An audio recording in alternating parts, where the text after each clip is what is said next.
ورسوله لا نبي بعده يا أيها الذين آمنوا اتقوا الله حق تقاته ولا تموتن إلا وأنتم مسلمون فإن أصدق الحديث كتاب الله وخير الهدى هدى محمد صلى الله عليه وسلم وشر الأمور محدثاتها وكل محدثة بدعة وكل بدعة ضلالة وكل ضلالة في النار.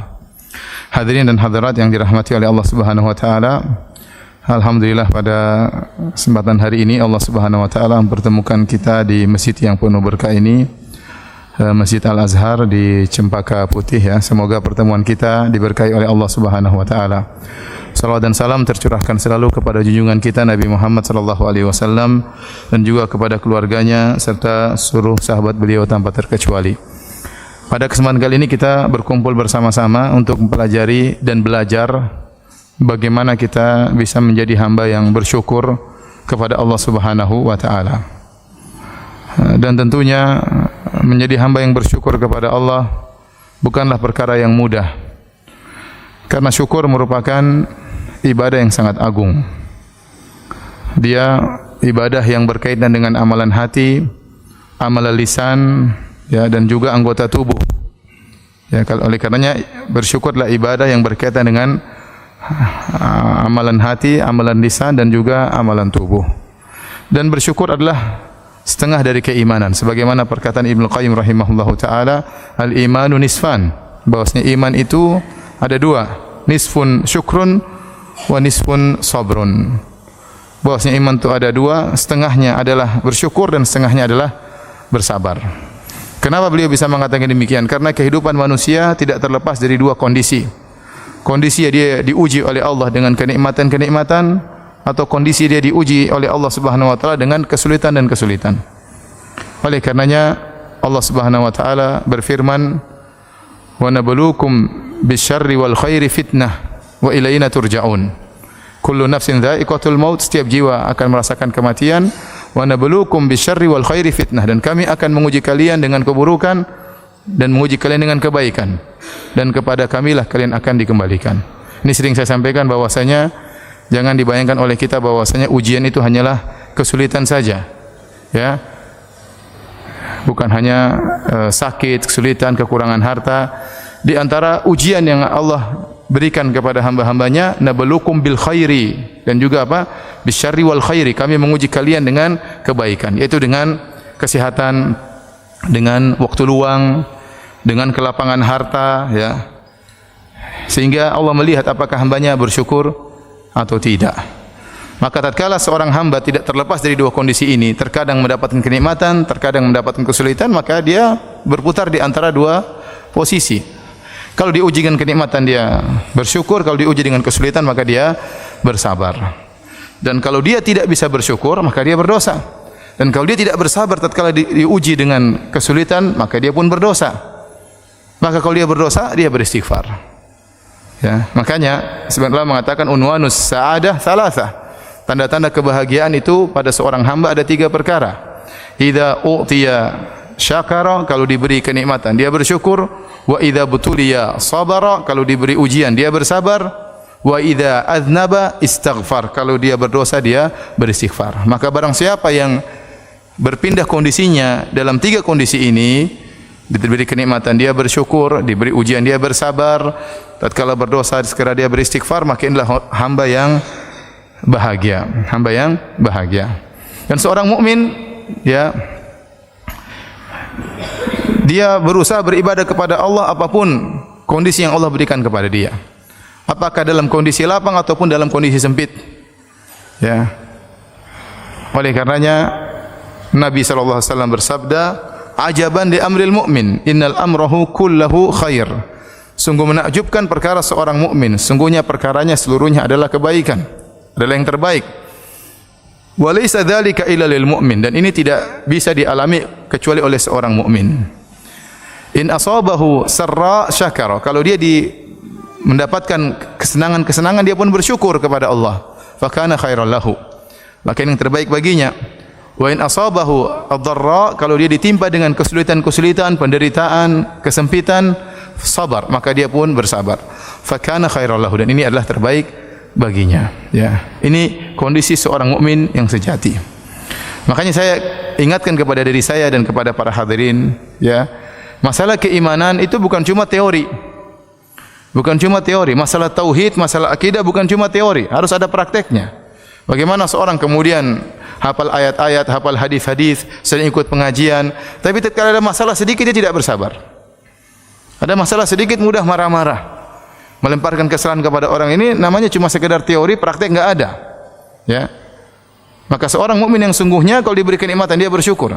Ada orang sering ikut pengajian tetapi waktunya bersyukur untuk bersedekah, membantu orang lain, tangannya terasa berat, hatinya terasa berat. Ini teorinya pintar tapi prakteknya tidak ada, ya. Oleh karenanya seorang berusaha menjadi seorang mukmin yang sungguhnya. Jika diberi kenikmatan dia bersyukur, kalau diberi ujian dia bersabar. Kalau dia bersalah dia beristighfar kepada Allah Subhanahu wa taala. Jadi intinya hamba diuji dengan kebaikan dan diuji dengan keburukan. Ya. Tetapi sebagaimana fitrah manusia, kalau kita diberi ujian oleh Allah dengan kebaikan atau keburukan, mending kita memilih diuji dengan apa? Dengan kebaikan. Disuruh milih jadi orang kaya bersyukur atau orang miskin bersabar, mending jadi apa? Mending kaya bersyukur, ya. Itu fitrah antum, ya. Ustadz juga demikian, ya. Kalau disuruh milih, ya mending saya pilih kaya bersyukur, ya, daripada miskin apa? Bersabar. Dan ini perkataan Mutarrif bin Abdullah rahimahullah. Beliau berkata, la an u'afa fa ashkur ahabbu ilayya min an ubtala fa asbir.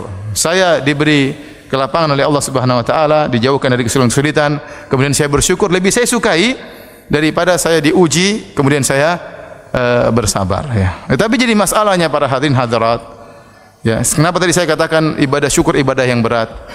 Kenyataannya kebanyakan orang yang diuji dengan kemiskinan, dengan kesempitan, ya, dengan kesulitan, banyak yang lulus dari ujian tersebut. Mereka lebih mudah bersabar. Dan kebanyakan orang yang diuji dengan kekayaan, kelapangan, itu tidak bisa bersyukur. Mereka tidak lulus dalam ujian. Ini jadi masalahnya di situ. Makanya Nabi SAW mengatakan, ittala'tu ala al-jannah fawajadtu anna aktsara ahliha al-fuqara. Saya melihat kepada isi surga dan saya dapati kebanyakan penghuninya orang-orang miskin. Artinya apa? Menunjukkan banyak orang diuji dengan kesempitan, mereka lebih mudah bersyukur, lebih mudah bersabar. Mereka lulus dalam ujian. Dan ada orang-orang miskin tidak lulus dalam ujian, diuji dengan kemiskinan akhirnya merampok, diuji dengan kemiskinan akhirnya jual narkoba dan macam-macamnya. Tetapi kebanyakan orang diuji dengan kekayaan tidak bersyukur, ya, lupa untuk banyak beribadah kepada Allah Subhanahu wa taala, lupa bahwasanya setiap kenikmatan yang dia miliki akan diminta pertanggungjawaban oleh Allah Subhanahu wa taala. Tsumma la tus'alunna yauma idzin 'anil na'im. Sungguhnya kalian akan dimintai pertanggungjawaban atas segala nikmat yang kalian rasakan, ya. Kalla innal insana la yatagha ar-ra'ahu istaghna. Sungguhnya manusia sungguh-sungguh akan melakukan perbuatan melampaui batas kapan? Ar-ra'ahu istaghna, tatkala dia merasa dirinya sudah berkecukupan sehingga dia lupa. Ya.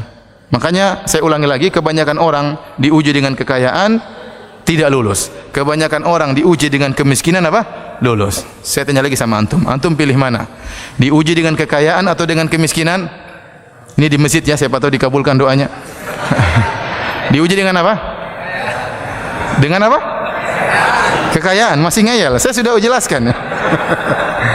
Bahwasanya kebanyakan orang diuji dengan kekayaan tidak lulus. Kebanyakan orang diuji dengan kemiskinan apa? Lulus. Sekali lagi pertanyaannya.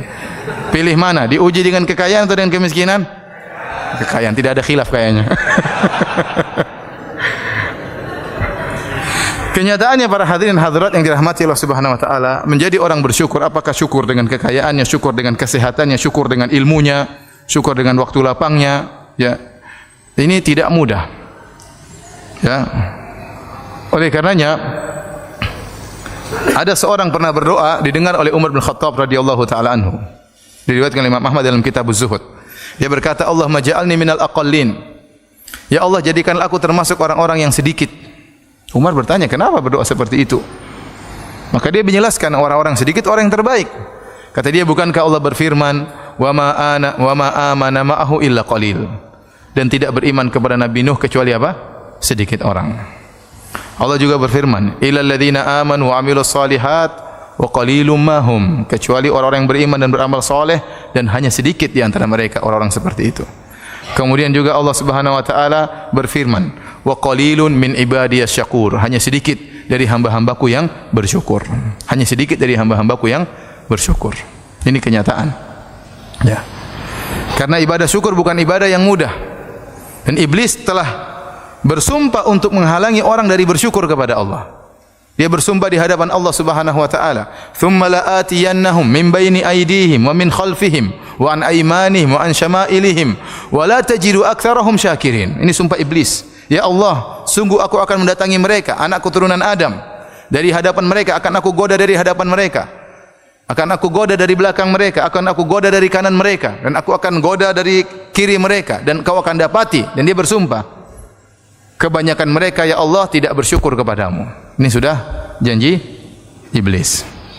Sehingga sebagian ulama mengatakan seandainya ada ibadah yang luar biasa lebih hebat daripada syukur, maka iblis akan melakukan godaan yang luar biasa. Sampai untuk menghalangi orang bersyukur, iblis menggoda dari segala arah. Ya, supaya orang tidak bersyukur. Karena kalau tidak bersyukur masuk neraka jahanam. Ya. Maka digoda dari depan, dari belakang, dari kanan, dari kiri. Wala tajidu aktsarahum syakirin, dan engkau akan mendapati kebanyakan mereka tidak bersyukur. Dan Allah telah membenarkan kata Allah, wa qalilun min ibadiyas syakur. Hanya sedikit dari hamba-hambaku yang bersyukur kepada Allah Subhanahu wa taala. Ya. Baik, hadirin dan hadirat yang dirahmati Allah Subhanahu wa taala, perintah untuk bersyukur dalam Al-Qur'an sangat banyak. Ya. Seperti firman Allah Subhanahu wa taala, "Fadhkuruni adzkurkum washkuruli wala takfurun." Ingatlah aku, maka aku akan mengingat kalian. Washkuruli, bersyukurlah kepadaku, wala takfurun, dan janganlah kalian ingkar, kufur nikmat. Jangan kalian kufur nikmat, ingkar terhadap kebaikanku. Bersyukurlah. Itu dengan beribadah kepada Allah dan yang lainnya. Ya. Kemudian juga Allah berfirman, "Anishkurli wali walidayka ilayal masir." Bersyukurlah kepadaku, berterima kasihlah kepadaku, dan berterima kasihlah kepada kedua orang tuamu, dan kepada akulah kalian akan dikembalikan. Bahkan Allah Subhanahu wa taala memerintahkan para nabi juga untuk bersyukur. Allah berfirman kepada Nabi Musa, "Ya Musa, inni istafaituka 'alan nasi bi risalati wa bi kalami, fakhudh ma ataituka wa kum minasyakirin." Wahai Musa, sungguhnya aku telah memilih engkau, ya, dilebihkan daripada manusia-manusia yang lain. Aku memilih engkau dengan risalahku. Aku menjadikan engkau seorang rasul, wa bi kalami, dan aku berbicara langsung dengan engkau, sehingga Nabi Musa diberi gelar dengan kalimullah, yang berbicara langsung dengan Allah Subhanahu wa taala. Kata Allah, "Fakhudh ma ataituka," maka ambillah apa yang aku berikan kepadamu, ambillah Taurat, ambillah hukum-hukum yang aku turunkan kepadamu. Wa kum minasyakirin, dan jadilah engkau menjadi orang-orang yang bersyukur, ya. Jangankan kita untuk diingatkan bersyukur, para nabi juga diingatkan oleh Allah untuk bersyukur kepada Allah Subhanahu wa taala. Baik, hadirin dan hadirat yang dirahmati oleh Allah Subhanahu wa taala. Sekarang kita berbicara tentang bagaimana kita bisa menjadi hamba yang bersyukur. Saya ulangi, kita sama-sama belajar, ya. Ya, bukan cuma antum, saya sebagai pembicara juga ingin bisa menjadi hamba yang bersyukur, ya. Karena bukan perkara yang mudah jadi hamba yang bersyukur, ya. Bagaimana kita bisa menerapkan bentuk syukur kita kepada Allah Subhanahu wa taala? Cara bersyukur dengan 3 perkara. Tadi telah kita sebutkan, syukur ini ibadah yang mulia karena berkaitan dengan amalan hati, dengan amalan lisan, dan amalan anggota tubuh. Maka yang pertama, syukur tersebut harus ada dalam hati kita, pengakuan bahwasanya seluruh nikmat dari Allah Subhanahu wa taala. Seperti dalam doa zikir pagi petang yang sering kita baca, "Abu'u laka bi ni'matika alayya." Ya Allah, aku mengakui bahwasanya seluruh nikmat yang Engkau berikan kepadaku adalah darimu. Aku mengakui seluruh kenikmatan yang Engkau berikan kepadaku. Jadi dalam hati kita ucapkan tersebut, meskipun lisan kita ucapkan tapi perenungan dalam hati. Abu'u laka bi ni'matika alayya. Aku mengakui tentang nikmat-nikmat yang Engkau berikan kepadaku, ya. Dan nikmat sangat banyak, ya, yang kita rasakan.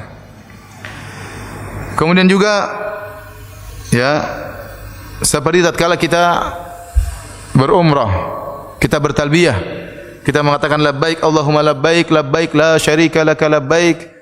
Ya Allah, kami penuhi panggilan-Mu, ya Allah. Ya Allah, kami penuhi panggilan-Mu untuk datang ke tanah suci, ya Allah. Ya, la syarika lak, tidak ada syarikat bagimu ya Allah. Kemudian kita berkata, innal hamda wan ni'mata laka wal mulk la syarika lak. Sungguhnya segala pujian hanyalah milikmu ya Allah. Wan ni'mah, dan seluruhnya kenikmatan ini darimu. Seluruh kenikmatan yang kami rasakan dari Engkau ya Allah. Wal mulk, dan seluruh kerajaan adalah milikmu. La syarika lak, tidak ada syarikat bagimu. Kita mengakui nikmat semuanya dari Allah Subhanahu wa taala. Mungkin nikmat datang dari orang lain, mungkin nikmat datang dari bos kita, mungkin gaji datang dari bos kita, tapi semuanya yang ngatur siapa? Allah Subhanahu wa taala. Makanya Allah berfirman, "Wa ma bikum min ni'matin faminallah." Nikmat apa saja yang kalian rasakan dari Allah. Dan ini kita harus tahu, "Wa ma bikum min ni'matin faminallah." Ya. Apa saja kenikmatan yang ada pada kalian semuanya dari Allah Subhanahu wa taala. Nikmat apa saja itu semua dari Allah. Nikmat kesehatan, nikmat ketentraman, nikmat keluarga, nikmat anak-anak ya. Nikmat bisa bernafas, nikmat macam-macam. Semuanya dari Allah Subhanahu wa taala, tidak dari makhluk, tidak dari satu pun. Ya. Kata Allah Subhanahu wa taala, "Ya ayyuhalladzina amanu dzkuru ni'matallahi 'alaikum. Hal min khaliqin ghairullahi yarzuqukum minas sama'i wal ard." La ilaha illahu. Kata Allah, wahai orang-orang yang beriman, ingatlah tentang nikmat-nikmat yang Allah berikan kepada kalian. Apakah ada pencipta lain yang memberikan rizki kepada kalian dari langit dan bumi? Tidak ada. Tidak ada yang menciptakan kecuali siapa? Allah Subhanahu wa taala. Semua di alam semesta ini adalah milik Allah. Kita harus akui dengan hati kita. Makanya Allah mengatakan, walladzina tad'una min dunillah walladzina tad'una min dunihi ma yamliquna min qitmir. Kata Allah, dan seluruh ya orang-orang yang disembah selain Allah, seluruh sembahan-sembahan, berhala-berhala, sembahan-sembahan yang disembah selain Allah Subhanahu wa taala, ma yamlikuna min qitmir. Mereka tidak memiliki meskipun hanya selaput yang ada di biji korma. Mereka tidak memiliki apa, semuanya dari Allah Subhanahu wa taala. Ya. Tidak ada makhluk yang bisa membuat selaput di biji korma. Selaput yang sangat tipis di biji korma yang kita tidak makan, kita buang, itu yang bisa ciptakan hanya siapa? Allah Subhanahu wa taala. Ya. Kata Allah, "Falyanzuril insanu ila ta'amih, anna sababna al-ma'a sabba, thumma syaqaqna al-ardha syaqqa." Kata Allah, hendaknya seorang manusia melihat terhadap apa yang dia makan. Kita suruh merenungkan. Nanti makan beras, makan buah apel, makan macam-macam. Dari mana? Ya.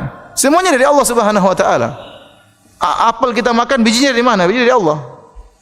Tanamnya di mana? Tanamnya di tanah Allah Subhanahu wa taala. Airnya dari mana? Air hujan dari Allah Subhanahu wa taala. Ya, yang membuat biji tersebut bisa mengeluarkan tunas kemudian membelah bumi, itu juga Allah. Tsumma syaqaqnal arda syaqqa, kami yang belah bumi tersebut. Tidak ada sampai saat ini orang yang bisa menciptakan biji. Kata Allah, wal yakhluqu habbatan. Coba mereka ciptakan biji dalam hadis qudsi, ciptakan biji.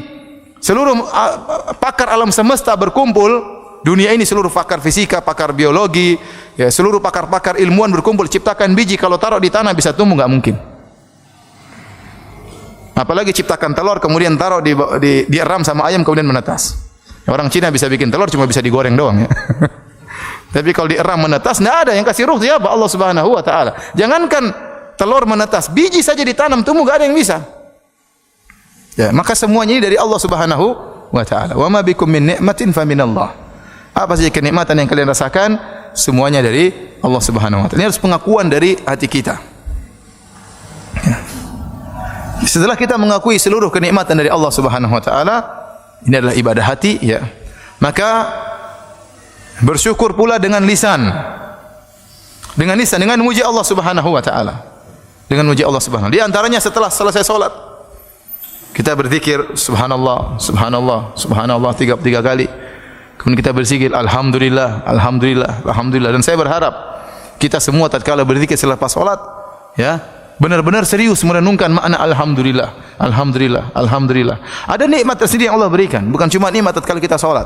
Setelah salat kita berzikir, ada kenikmatan Allah masukkan ya iman dalam hati kita tatkala kita mengatakan subhanallah sambil kita renungkan maha suci Allah. Betapa banyak orang mensifati Allah dengan sifat yang tidak benar ya. Betapa banyak orang yang suudzon kepada Rabbnya. Betapa banyak orang mengatakan Allah punya anak dan macam-macamnya ya. Kita bilang subhanallah, maha suci Allah. Kemudian kita mengatakan alhamdulillah, segala puji hanya bagi Allah, segala nikmat dari Allah Subhanahu wa taala. Sambil kita mengatakan alhamdulillah, alhamdulillah, alhamdulillah, ini luar biasa keimanan yang kita rasakan. Jadi kita ucapkan dengan lisan kita sebagai bentuk syukur kita kepada Allah Subhanahu wa taala. Dan Allah adalah Rabb yang suka untuk dipuji. Ya. Oleh karenanya Nabi sallallahu alaihi wasallam ya berkata, "Liyattakhidh ahadukum qalban syakiran." Hendaknya salah seorang dari kalian menjadikan hatinya hati yang bersyukur. Senantiasa bersyukur dengan hati. Kemudian apa? Wa lisanan dzakiran, dan lisan yang senantiasa berzikir sebagai bentuk bersyukur kepada Allah Subhanahu wa taala. Wa zaujatan tu'inuhu ala amril akhirah, dan hendaknya mencari istri yang membantu dia dalam urusan apa? Akhirat. Di antara istri yang bisa membantu kita untuk urusan akhirat adalah istri yang pandai bersyukur. Istri yang pandai bersyukur. Dan saya sampaikan kepada para ibu-ibu baik yang hadir di kajian kita ataupun yang menonton langsung di Rojak TV ya. Ibu-ibu hendaknya menjadi istri yang solehah yang bantu suaminya untuk pandai bersyukur. Ya. Karena posisi ibu-ibu sangat urgent dalam masalah syukur kepada Allah Subhanahu wa taala. Seorang suami bisa sangat pandai bersyukur karena istrinya, pengaruh istrinya. Dan seorang suami bisa menjadi tamak, ya, hasrat dengan dunia tiada henti-hentinya juga terkadang karena istrinya. Oleh karena ibu-ibu hendaknya menjadi istri yang soleh yang bantu suami untuk bersyukur. Ustaz, kok Ustaz bisa nuduh para istri? Saya bukan nuduh, saya cerita kenyataan. Tentunya tidak semua ibu-ibu ya. Banyak ibu-ibu yang solehah, masya Allah, ya, yang menyuruh suami untuk bersyukur, yang menahan suaminya jangan terlalu ngoyo dalam masalah dunia. Suamiku, jangan lupa beribadah, jangan lupa berdoa. Suaminya diingatkan, jangan lupa baca doa keluar rumah, jangan lupa doa naik pesawat. Ada istri-istri solehah, masya Allah. Ini nikmat kalau punya istri seperti ini. Alhamdulillah ya. Tapi ada sebagian istri membuat suaminya tidak bersyukur, membuat suaminya tamak. Ya. Kok bisa Ustaz? Contohnya bagaimana? Ya. Contohnya istrinya bilang sama suaminya, "Mas, beli mobil lagi, Mas. Kita yang sudah punya mobil. Tapi mobil tetangga lebih bagus, Mas. Beli lagi." Ya. "Tapi kita enggak punya uang, sayangku." "Enggak, Mas, utang aja, Mas. Kita bertawakal kepada Allah setelah itu." Utang bertawakal ya, utang. Akhirnya utang. Ya, kalau suami sudah kejebak hutang, akhirnya apa? Akhirnya susah ya. Tamak dia mencari harta karena untuk nutup utang ditagih-tagih orang. Padahal itu keperluan yang bukan urgen. Ya. Beliau punya rumah, "Mas, kita bikin rumah yang lebih besar, Mas." Ya, akhirnya suaminya ikut-ikutan, dan banyak suami yang nurut sama istri, banyak. Apalagi suami Indonesia banyak. Nurut. Akhirnya istrinya minta rumah baru, cari lagi berusaha bikin rumah yang lebih besar. Akhirnya habis waktunya, kapan bersyukurnya, kapan baca Qur'annya, kapan ngajinya, ya. Istrinya yang berpengaruh. Istrinya bergaul sama orang-orang kaya. Ya, kata orang, kalau Anda ingin menjadi orang yang bahagia, jangan sering bergaul sama orang kaya. Karena kalau Anda bergaul sama orang kaya, menderita ya. Ketemu teman, HP-nya lebih bagus.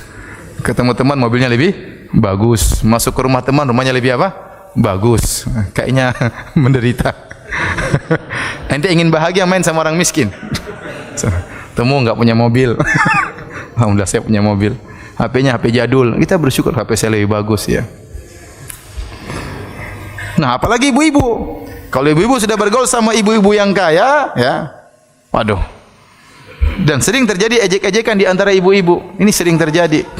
Sekali lagi ini bukan menuduh ya, tapi apa? Kenyataan. Tentu lagi tidak semua ibu-ibu, sebagian ibu-ibu. Ya, saya tidak ingin mengumumkan dosa ya. Saya katakan sebagian ibu-ibu. Banyak ibu-ibu yang solehah ya. Kalau pergi ke pertemuan ibu-ibu, banyak bahan yang sering dijadikan komentar para ibu-ibu ya. Itu ukhti itu, kita itu, ummu itu, kalau setiap kita ketemu bajunya nggak pernah ganti ya. Jadi memang dia mungkin nggak punya, bajunya cuma 2-3 dan macam-macamnya. Baju dikomentari, ya. Ketemu lagi orang pakai HP, itu kok HP jadul masih, kamu HP jadul masih dipakai zaman sekarang. Dia kan tersinggung seperti itu. Ya. Karena ibu-ibu hobi komentar ya. Ustadz aja dikomentari. Ini saya cerita kenyataan ya. Istri saya tiba-tiba, istri saya negur saya. "Kamu tuh kok nggak pernah ganti baju?" "Bu, ganti baju saya memang warnanya mirip-mirip ya." Karena ada ummahat yang lapor sama istri saya. Ustadz kok nggak pernah ganti baju?" Kan tersinggung istrinya. Saya tidak tersinggung. Istri saya yang tersinggung, seakan-akan istri saya tidak perhatian sama saya. Karena baju saya coklat tua, coklat muda, warna gelap-gelap. Jadi orang yang matanya kurang jeli akhirnya menyangka bajunya sama saja. Dan memang ada baju yang warnanya sama memang. Disangka bajunya itu-itu aja. Istri saya tersinggung. Akhirnya tiba di Madinah beli baju banyak banget ya. Biar enggak ada yang komentar katanya. Ya. Akhirnya apa kalau seorang ibu-ibu sudah dikomentari, yang dia pulang ke rumah, yang jadi korban suaminya, Mas, sepatu beli 2 dong, 3, sendal beli 2 atau 3. Kenapa? Saya malu, kemana-mana sendalnya itu-itu aja gitu. Dompet juga ganti, Mas, beli berapa gitu, kasihan. Ini akibat bergaul dengan orang kaya. Kalau istri sudah kena penyakit gini, bawa ke orang-orang miskin. Ya, kamu situ main sama orang miskin, biar bersyukur kepada Allah Subhanahu wa Ta'ala. Ingat ya, bukan berarti dilarang bergaul sama orang kaya. Tidak, kita bergaul dengan siapa saja, tapi seorang harus bisa menata hatinya. Harus bisa menata hatinya. Oleh karena dalam suatu ayat Allah mengatakan, ya ayyuhalladzina amanu la yaskhar qaumun min qaumin asa yakunu khairan minhum. Wahai orang yang beriman, janganlah sebagian kalian mengejek sebagian yang lain. Bisa jadi yang diejek lebih baik daripada yang mengejek. Kemudian kata Allah, wala nisaun min nisain. Dan jangan sebagian wanita mengejek wanita yang lain. Asa ayakunna khairan minhun. Bisa jadi yang diejek lebih baik daripada yang mengejek. Sebagian ulama berpendapat, Allah menyebutkan secara umum pertama, wahai orang yang beriman, jangan kalian mengejek. Setelah itu Allah menyebutkan, wahai para wanita. Padahal para wanita termasuk dari orang beriman, tetapi disebutkan secara khusus dalam kaidah dzikrul khas ba'dal am, penyebutan yang khusus setelah umum. Kenapa? Karena seringnya wanita sering mengejek. Ya. Dan benar kata Nabi SAW, ya, bahwasanya kata Rasulullah SAW kepada para wanita, tasaddaqna fa inna kunna aktsara hatabi jahannam. Wahai para wanita, banyaklah kalian bersedekah karena banyak di antara kalian penghuni neraka jahanam. Sebagian wanita berkata, lima ya Rasulullah, kok bisa ya Rasulullah?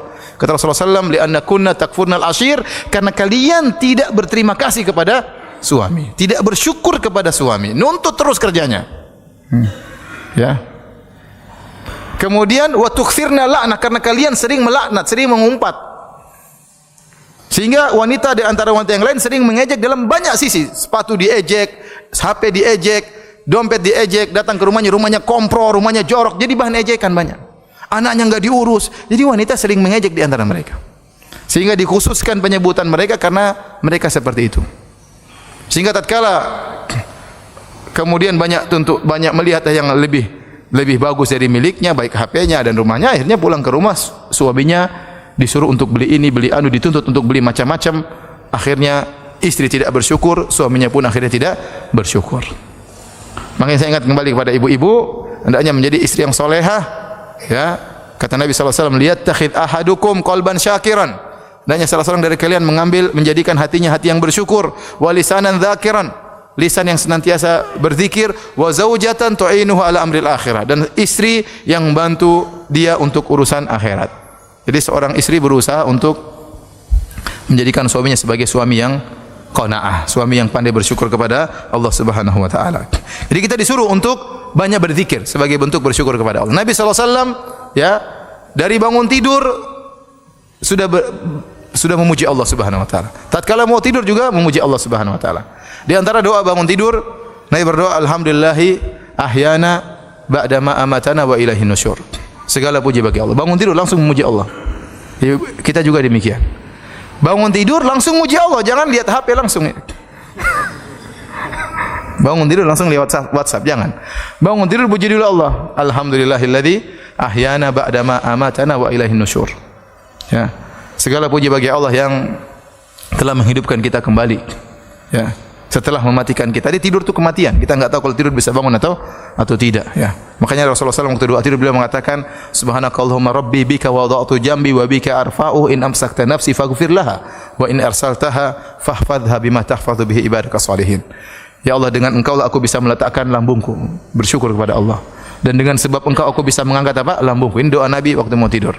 In amsakta nafsi, kalau kau tahan jiwaku, kau tidak kembalikan lagi jiwaku, faghfir laha, maka ampunilah apa?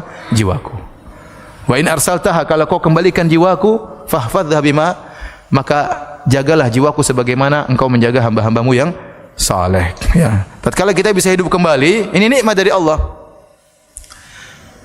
Dalam doa yang lain, Nabi berdoa, alhamdulillahilladzi afani fi jasadi. Segala puji bagi Allah yang berikan aku kesehatan pada jasadku. Wa radda alayya ruhi, dan juga mengembalikan ruhku kepada aku.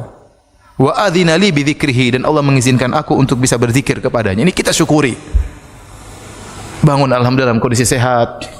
Kemudian alhamdulillah roh masih bisa kembali, masih bisa beraktivitas, masih bisa ya berbuat baik kepada orang tua, kepada anak istri, masih bisa beribadah, masih bisa sujud, masih bisa istighfar. Banyak orang tidur enggak bisa bangun lagi. Wa adzina li bi dzikrihi, dan masih mengizinkan lisanku untuk berzikir kepada Allah. Ini doa bangun tidur. Mau tidur juga Nabi SAW memuji Allah Subhanahu wa taala. Di antara doa mau tidur Rasulullah SAW baca, yang dibaca oleh Nabi SAW, alhamdulillahilladzi at'amana wa saqana wa kafana wa awana wa kam mimman la kafiya lahu wa la mu'wi. Kata Nabi SAW, segala puji bagi Allah yang telah memberikan aku makan, telah memberikan aku minum, ya, telah mencukupkan aku, telah beri naungan rumah untuk aku tidur. Betapa banyak orang yang tidak ada yang memberi kecukupan kepadanya dan tidak ada naungan baginya. Nabi sebelum tidur masih ingat-ingat nikmat Allah Subhanahu wa taala. Hari ini alhamdulillah masih makan, masih kenyang, masih bisa minum. Ya, alhamdulillah masih bisa tidur di rumah. Banyak orang enggak punya rumah, tidur di mana bingung ya. Ya, masih ada yang menaungi. Ini Nabi SAW muji Allah Subhanahu wa taala sebelum tidur. Bangun tidur muji Allah, sebelum tidur juga muji Allah Subhanahu wa taala. Dan Allah Subhanahu wa taala adalah Rabb kita yang suka untuk dipuji oleh hamba-hambanya. Makanya dalam hadis, innallaha la yarda an 'abdihi idza an ya'kula akalah fayahmadahu 'alaiha aw an yashraba syarbah fayahmadahu 'alaiha. Sungguhnya Allah ridha kepada seorang hamba jika dia makan makanan maka dia pun memuji Allah, dan jika dia minum minuman maka dia pun muji Allah Subhanahu wa taala. Apa doa kita kalau setelah makan dan minum? Alhamdulillahilladzi at'amani. Kemudian apa doanya? Alhamdulillahilladzi at'amana wa saqana wa ja'alna minal muslimin. Hadisnya sahih atau dhaif? Alhamdulillahilladzi at'amani hadza at'am wa razaqanihi min ghairi haulin minni wala quwwah. Kalau antum baca doa ini dalam hadis yang sahih, maknanya indah. Segala puji bagi Allah yang telah memberikan aku rizki ini, baik makanan maupun minuman. Min ghairi haulin minni wala quwwah, tanpa ada usaha, tanpa ada kekuatan dariku. Semuanya murni dari siapa? Dari Allah Subhanahu wa taala. Ya.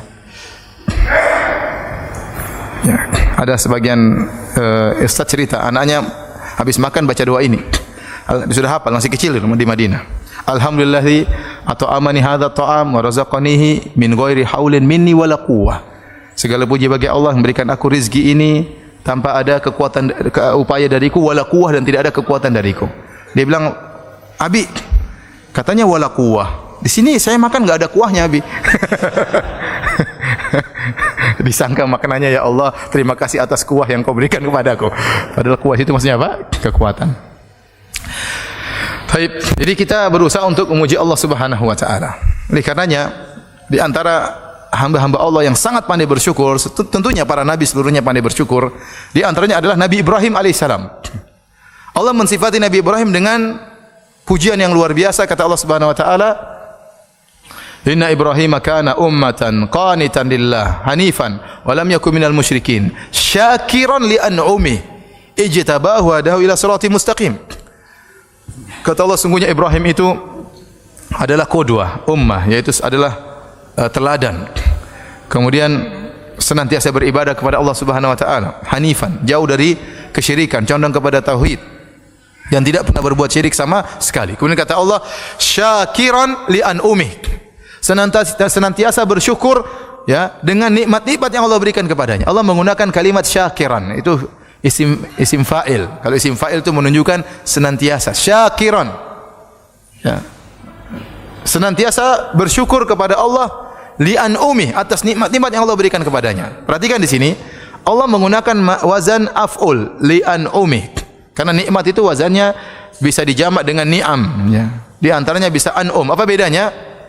Mufradnya nikmatun, bisa dijamak dengan ni'am. Wazannya fi'al, bisa dijamak dengan an'um, wazannya af'ul. Bedanya di mana? Dalam bahasa Arab untuk menjamak menggunakan timbangan huruf yang lain. Kalau Indonesia dijamak jadi ulang ya. Manusia, manusia, manusia ya. Orang, orang-orang ya. Masjid, masjid, masjid. Kalau bahasa Arab enggak, masjid jadi masajid. Ya. Ada perubahan di antaranya ya, dirubah tambahan huruf atau yang lainnya ya.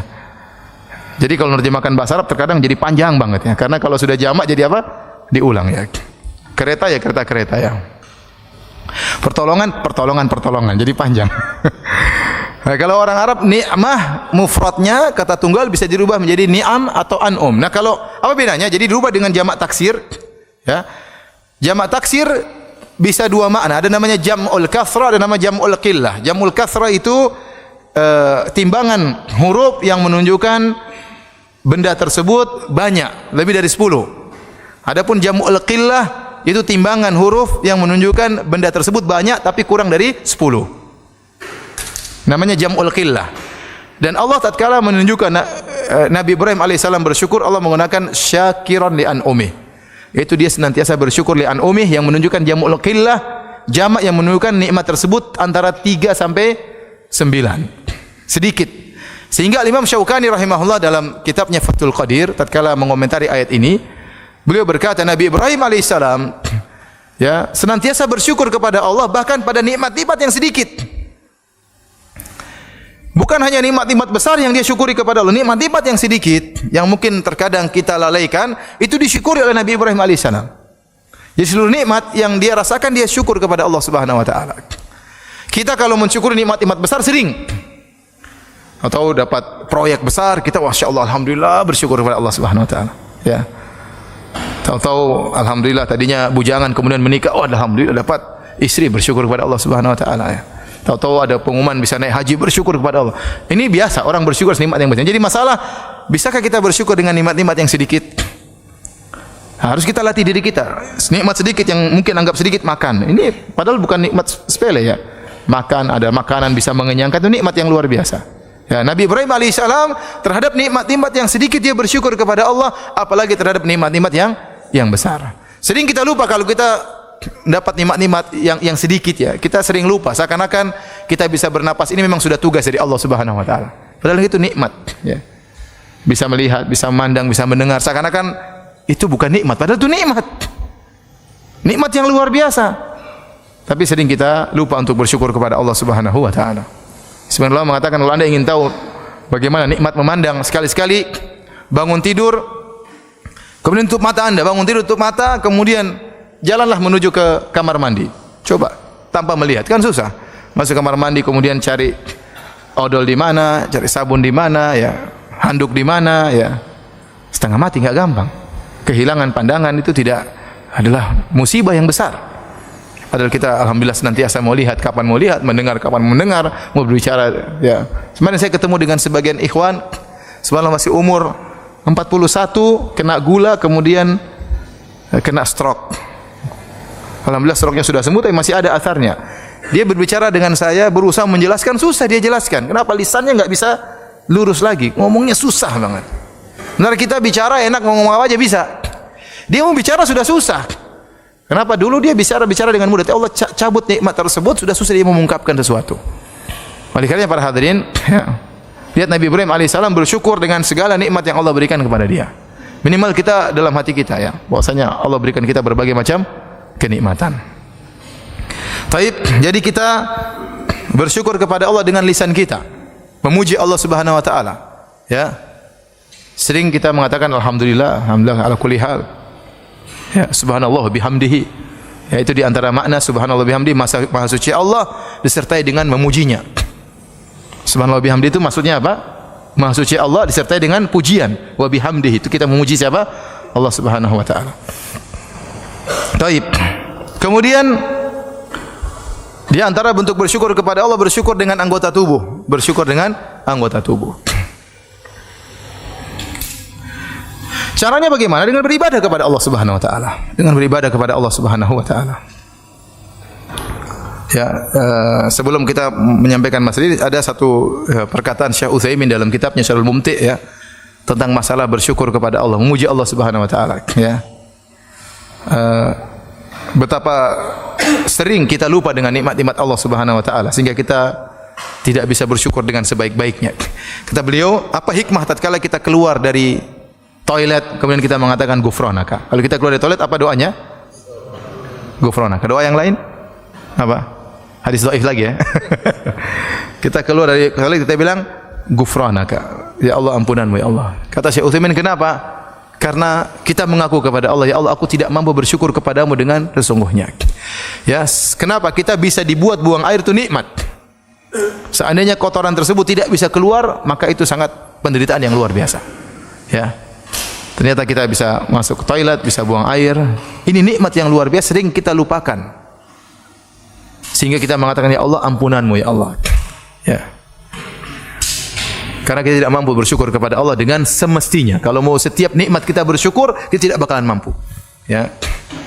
Tapi ini di antara bentuk untuk kita mengakui tentang karunia Allah Subhanahu wa taala kepada kita. Kita lanjutkan tentang bersyukur dengan anggota tubuh. Di antaranya secara umum, kalau Anda ingin tahu Anda bersyukur kepada Allah, maka beribadahlah kepada Allah Subhanahu wa taala. Di antara bukti bersyukur kepada Allah adalah dengan beribadah, ya. Dengan beribadah kepada Allah. Oleh karenanya, ya, tatkala Allah Subhanahu wa taala memberikan kenikmatan yang luar biasa kepada Nabi Sulaiman.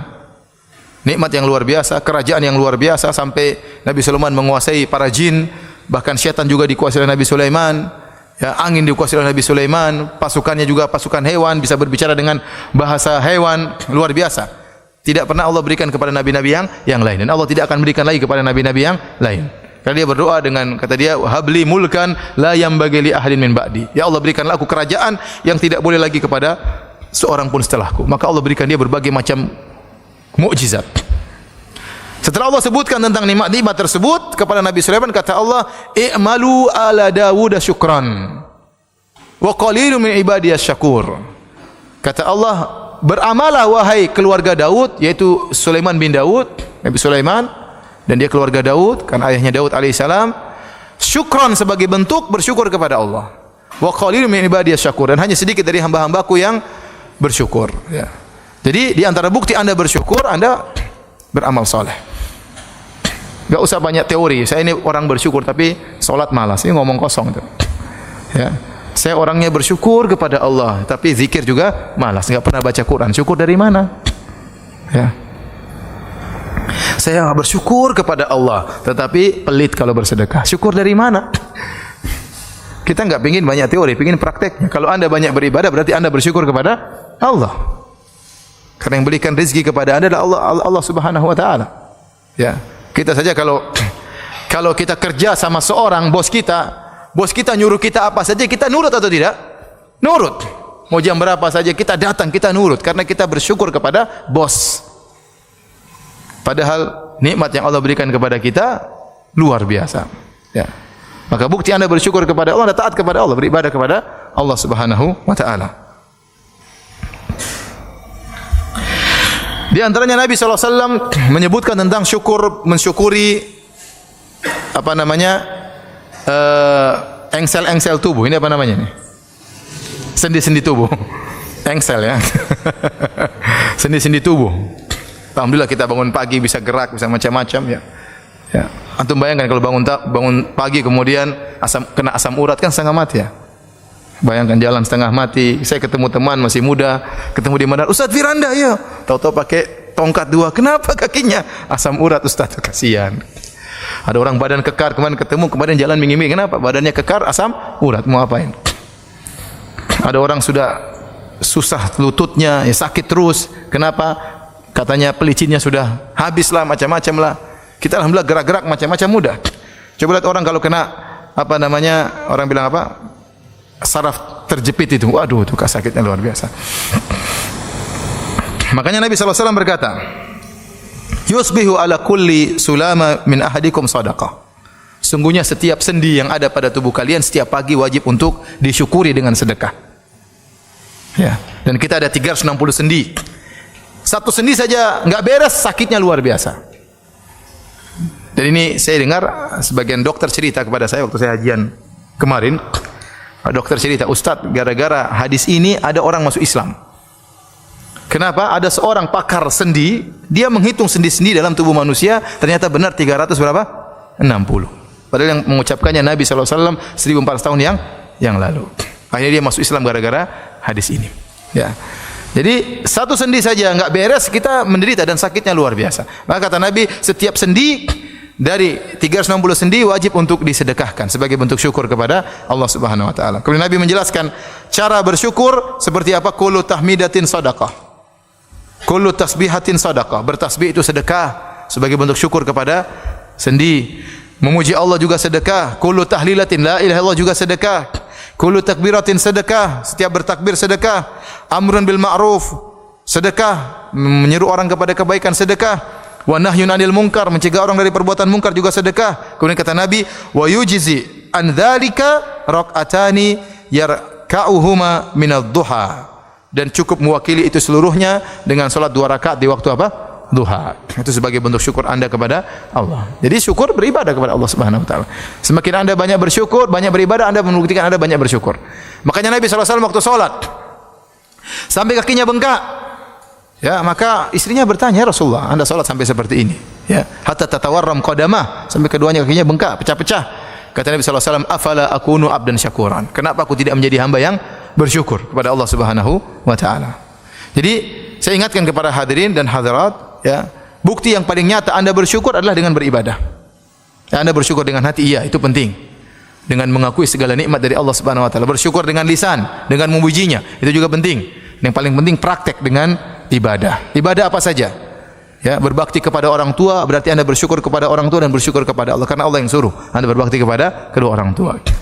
Bersedekah, salat malam, salat duha, salat berjamaah, bersyukur kepada Allah. Mumpung Anda masih bisa berjalan, langkahkanlah kaki Anda menuju ke masjid untuk salat berjamaah, ya. Di antara bentuk bersyukur kepada Allah adalah sujud syukur. Sujud syukur. Kalau kita mendapatkan kenikmatan yang luar biasa, kita sujud syukur, berterima kasih kepada Allah Subhanahu wa taala. Dalam hadis yang dihasankan oleh Syekh Albani rahimahullahu taala, an Abi Bakrah, dari sahabat Abi Bakrah radhiyallahu anhu, beliau berkata, kana Rasulullah sallallahu alaihi wasallam idza ja'ahu amrun sururan aw yusarru bihi kharra sajidan syakiran lillah. Kalau Nabi didatangkan kabar yang menggembirakan beliau, amru sururin au busyira bihi, dalam riwayat perkara yang membuat beliau gembira atau kabar gembira yang menyenangkan hati beliau, kharra sajidan syakiran lillah, maka beliau pun langsung sujud syukur kepada Allah Subhanahu wa taala. Oleh karenanya pendapat yang kuat dalam masalah sujud syukur tidak diwajibkan untuk bersuci. Kapan kita mendengar nikmat yang luar biasa, kita bertakbir Allahu Akbar, kemudian apa? Sujud syukur. Kemudian kita muji Allah Subhana rabbiyal a'la, subhana rabbiyal a'la, subhana rabbiyal a'la, ya. Kapan saja. Ya, beda dengan sujud tilawah. Sebenarnya Allah mengatakan sujud tilawah harus berwudu. Tapi kalau sujud syukur, kapan saja kita dengar kenikmatan, segera sujud syukur kepada Allah Subhanahu wa taala. Oleh karenanya bagaimana dipraktikkan oleh para salaf, ya. Contoh dipraktikkan oleh Abu Bakar radhiyallahu taala anhu. Abu Bakar radhiyallahu anhu tatkala sampai kabar kepada beliau tentang wafatnya atau tewasnya Musailimah al-Kadzdzab, Musailimah yang pernah mengaku sebagai nabi, dan terjadi peperangan antara kaum muslimin dengan pasukannya Musailimah, nabi palsu, dan banyak kaum muslimin yang terbunuh tatkala itu, ya. Maka begitu dengar Musailimah telah tewas, Abu Bakar pun sujud bersyukur kepada Allah Subhanahu wa taala. Demikian juga Ali bin Abi Thalib. Di zaman Ali bin Abi Thalib, Rasulullah SAW telah kabarkan kepada Ali bin Abi Thalib bahwasanya, ya, saya khruju fi akhiriz zaman, akan keluar di akhir zaman qaumun, yaitu orang-orang khawarij, hudatsaul asnan, sufahul ahlam, yang mereka masih muda dan kemudian mereka juga orang-orang bodoh, ya. Kemudian apa? Yamrukuna minad din kama yamrukus sahmu minar ramiyah. Mereka keluar dari agama seperti keluarnya anak panah yang menembus hewan buruan. Tidak tercantol di tubuh anak panah tadi, tidak tercantol di tubuh hewan, tapi langsung tembus keluar. Dan Rasulullah SAW sebutkan akan ada orang-orang khawarij di akhir zaman para sahabat. Itu di zaman Ali bin Abi Thalib, ya. Dan Rasulullah SAW sebutkan di antara orang-orang khawarij cirinya ada dzasudyah, yaitu ada seorang lelaki yang tangannya buntung dan di ujungnya ada semacam tai lalat yang besar, namun ada uraian rambut. Bentuknya seperti sudia, seperti puting wanita, ya. Jadi seperti Sudiah itu dalam bahasa Arab artinya puting ya. Tapi seperti tai lalat yang besar. Waktu Ali bin Abi Thalib memerangi orang Khawarij,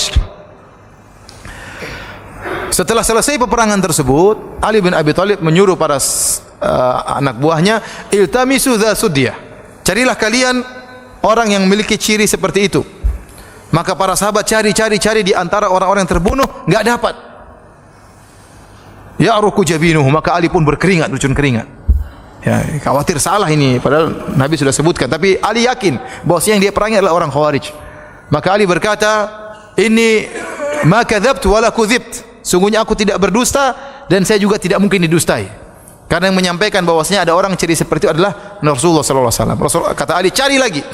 Akhirnya cari ternyata ditemukan orang seperti itu, tertumpuk-tumpuk mayat yang lain. Tadi tidak ketahuan karena tertumpuk mayat yang lain. Setelah dibuka-buka ternyata ada orang seperti itu, tangannya buntung, di ujungnya ada semacam tai lalat besar, kemudian ada untaian rambut-rambut. Maka Ali bin Abi Thalib radhiyallahu anhu kharra sajidan, kemudian sujud syukur kepada Allah Subhanahu wa taala. Ternyata dia sudah benar memerangi orang-orang Khawarij tersebut. Demikian juga disebutkan Hasan Al-Basri waktu mendengar kabar tentang terbunuhnya Hajjaj bin Yusuf Ats-Tsaqafi, dia pun sujud syukur karena Hajjaj bin Yusuf Ats-Tsaqafi orang yang kejam, membunuh para ulama ya, memerangi para ulama, menyiksa. Waktu dia meninggal, langsung Hasan Al-Basri sujud syukur kepada Allah Subhanahu wa taala. Taib hadirin dan hadirat yang dirahmati Allah Subhanahu wa taala, sekarang kita akan bahas ya, apa sih perkara-perkara yang bisa membantu kita untuk bersyukur kepada Allah Subhanahu wa taala. Perkara-perkara yang bisa membantu kita untuk bisa bersyukur kepada Allah Subhanahu wa taala. Di antaranya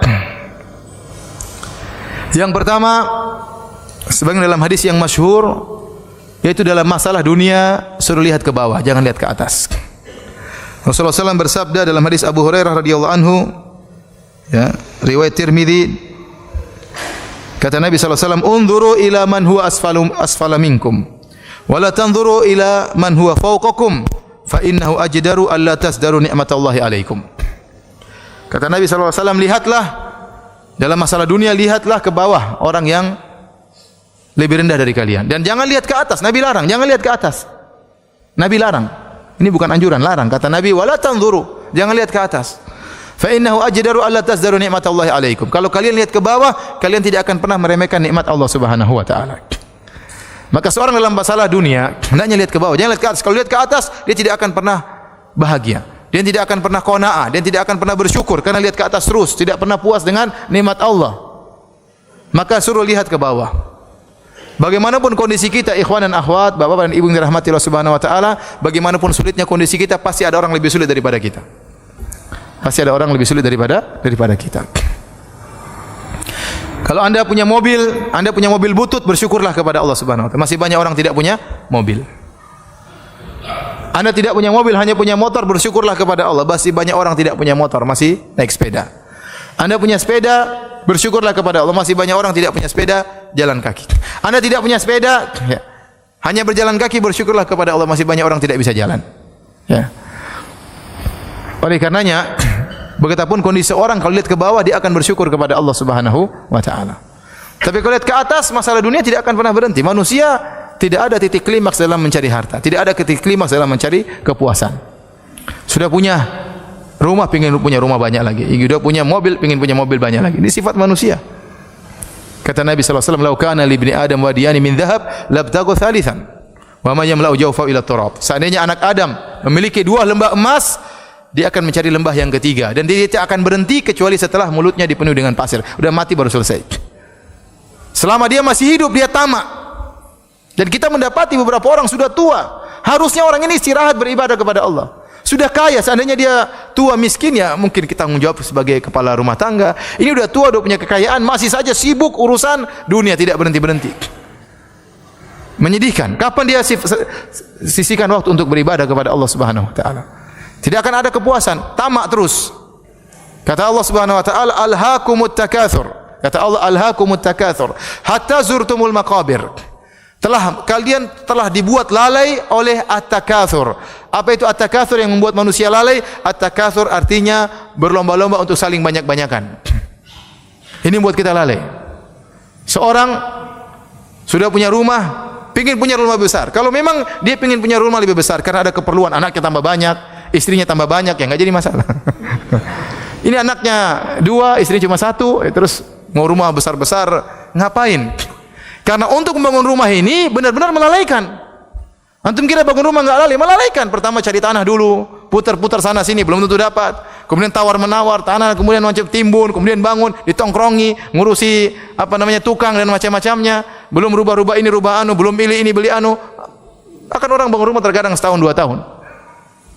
Kalau ternyata hanya sekedar untuk perbanyak-banyakan, tidak ada maslahat yang mengharuskan dia punya rumah besar, hanya habisin waktu.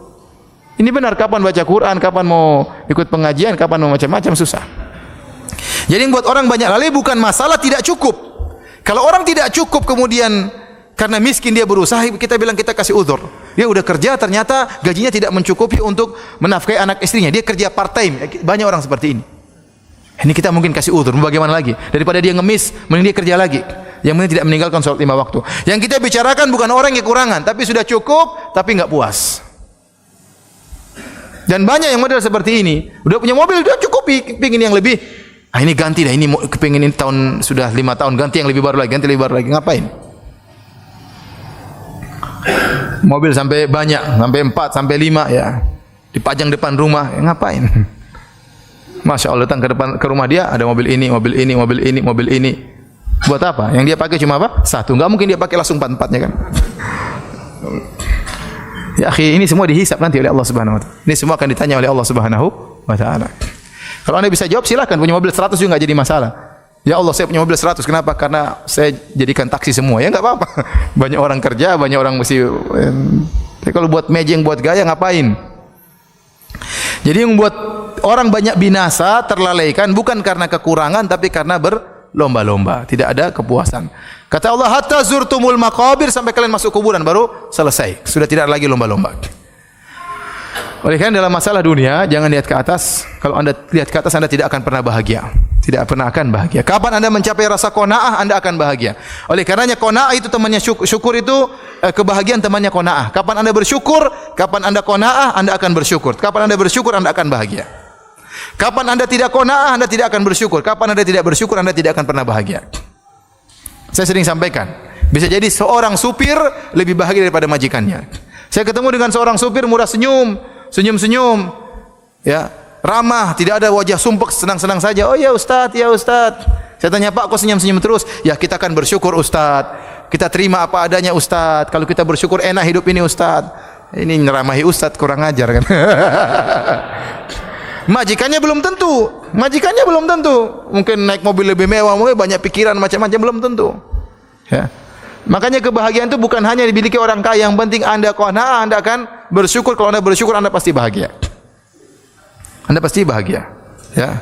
Kata Imam Syafi'i rahimahullah, "Idza ma kunta dza qalbin qanu'in fa anta wa malikud dunya sawa'u." Kalau kau sudah memiliki hati yang qanaah, kau dan raja sebenarnya sama saja. Kapan seorang bersyukur? Coba kalau Anda punya istri suka bersyukur, senyum-senyum terus sama Anda. Tapi kalau enggak bersyukur, Mas ini enggak ada ini, marah terus. Akhirnya dia tidak bahagia, Anda juga tidak bahagia. Karena Anda terpengaruh dalam kehidupannya. Oleh karenanya para hadirin, hadirkan sifat qanaah, lihat ke bawah. Ya. Jangan pernah lihat ke atas. Kalau masalah akhirat baru lihat ke atas. Jangan pernah qanaah, ya. Saya ulangi, kalau masalah akhirat lihat ke atas. Karena Allah suruh berlomba-lomba, fastabiqul khairat, berlomba-lomba dalam kebaikan. Wa fi dzalika falyatanafasul mutanafisun, urusan surga maka bersainglah kata Allah Subhanahu wa taala. Wasari'u, cepatlah. Urusan masalah akhirat berlomba-lomba. Jangan qanaah. Ya. Antum kok cuma salat di rumah, tidak salat di masjid. Oh alhamdulillah, masih banyak orang tidak salat. Saya salat di rumah, alhamdulillah. Qanaah. Antum kok cuma salat seminggu sekali. Oh alhamdulillah, masih banyak orang salat setahun sekali. Masih mending saya, ya mending, nerakanya masih lebih mending daripada nerakanya dia bilang. Jadi ya, kalau urusan akhirat suruh lihat ke atas. Ihdinas siratal mustaqim, siratal ladzina an'amta 'alaihim. Ya Allah, tunjukkan aku jalan yang lurus, jalannya orang-orang yang kau beri nikmat kepada mereka, jalannya para nabi, wan nabiyyin, syuhada, was-siddiqin, jalannya para nabi. Kita disuruh lihat ke atas masalah akhirat. Jadi jangan terbalik, sebagian orang masalah akhirat qanaah, masalah dunia tidak puas. Seharusnya masalah dunia qanaah, masalah akhirat jangan pernah apa? Jangan puas. Tapi ini diantara cara untuk bersyukur. Ya ikhwan, ya. Kalau anda bahagia, benar. Sebenarnya kalau anda pikir ya, apa bedanya anda sama orang kaya? Anda lihat orang rumahnya gede, rumahnya mungkin harganya 50 miliar, ya. Kita udah masuk rumah-rumah seperti itu ya. Mungkin harganya mungkin puluhan miliar, ya. Bedanya anda sama dia apa bedanya? Dia makan, anda juga apa? Makan. Dia tidur, anda juga tidur kan? Ya. Iya. Dia naik mobil, anda juga naik mobil. Entah dia mobil sendiri, entah anda naik Grab atau naik bayar, tapi sama-sama naik mobil. Anda mencret, apakah dia nggak pernah mencret? Apa orang kaya nggak pernah mencret? Ya, orang kaya juga mencret, juga sakit perut sama seperti ente. Bedanya apa ya? Bedanya rumahnya besar, rumahnya kita kecil, rumahnya dia kita kontrakan ya. Memang ada bedanya, tapi tidak terlalu jauh ya. Antum nggak terima ya?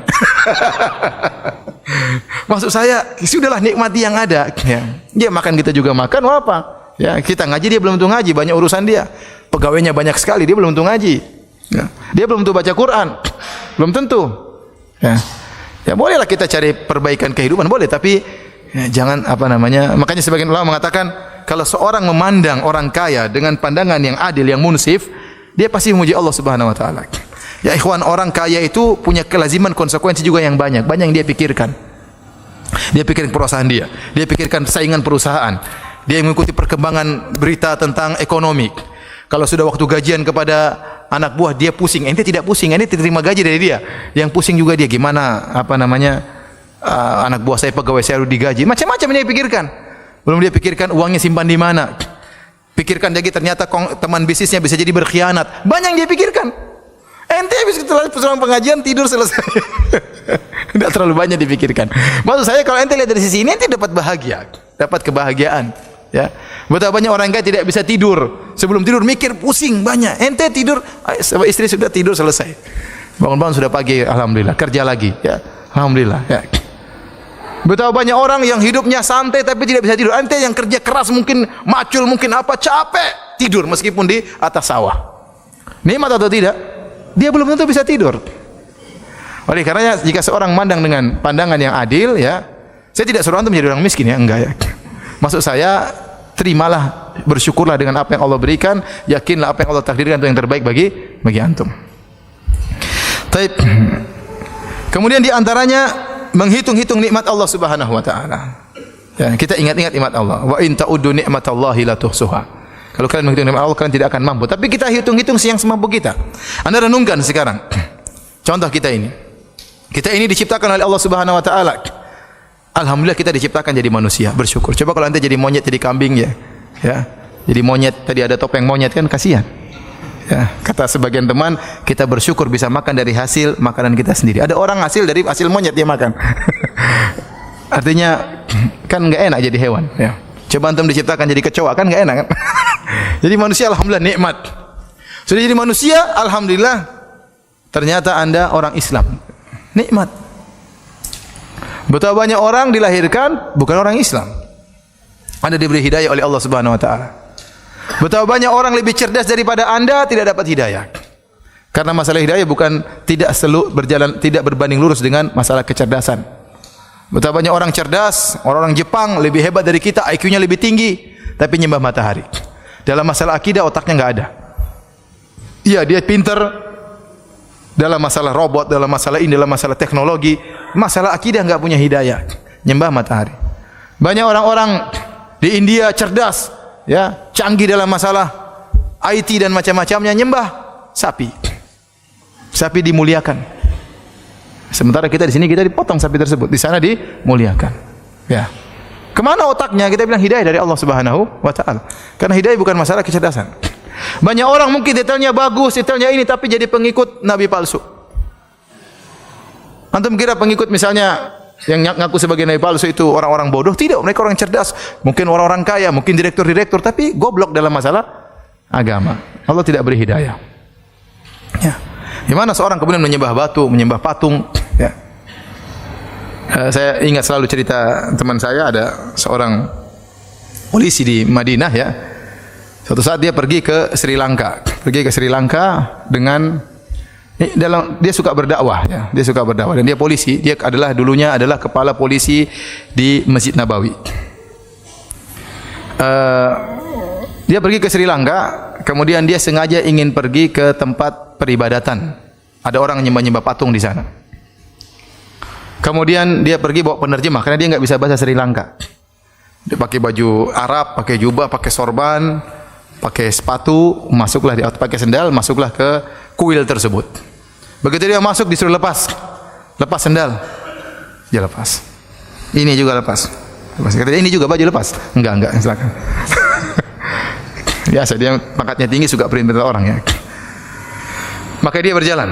Saya berjalan sampai masuk ke dalam kuil tersebut, ada patung gede diibadahi, ada pendeta di situ menjaga patung tersebut. Maka kemudian dia cerita sama saya bikin masalah Firanda. Saya bilang gini, "Assalamualaikum," sama patung tadi. Pendetanya kaget, orang-orang juga kaget karena dia teriak keras. Saya sengaja keras kata dia. "Assalamualaikum." Teman yang terjemahnya takut. Ada apa kata dia. Ulang lagi. "Assalamualaikum" 2 kali. Yang orang ramai semua perhatikan. Sampai 3 kali. "Assalamualaikum" dengan suara yang keras. Pendeta dia bilang, "Ada apa ini?" Suruh terjemahin bilang, "Saya ini beri salam sama Tuhannya, kenapa enggak dijawab?" Orangnya takut. Aduh gimana ini? Terjemah katanya. "Saya enggak berani, kalau kau tidak terjemah saya bikin lebih parah daripada ini," katanya. Akhirnya dia terjemah. Terjemah dia bilang, "Ini tadi beri salam, katanya kenapa Tuhannya tidak jawab?" Kata pendeta tadi, dia punya ruh tapi kita tidak tahu. Terjemahin sama dia. Kalau ruh itu seperti saya, mata bisa buka-buka, bisa ngomong. Gitu. Ini patung dan dia sudah sengaja bawa batu di sini. Itu patung sama dengan batu ini. Kata. Nih. Subhanallah, di depan pendeta dia ambil batu-batu. Itu patungmu itu enggak dengar, enggak ngelihat, sama seperti batu ini. Kata. Dibuang. Waduh. Terjemah kata.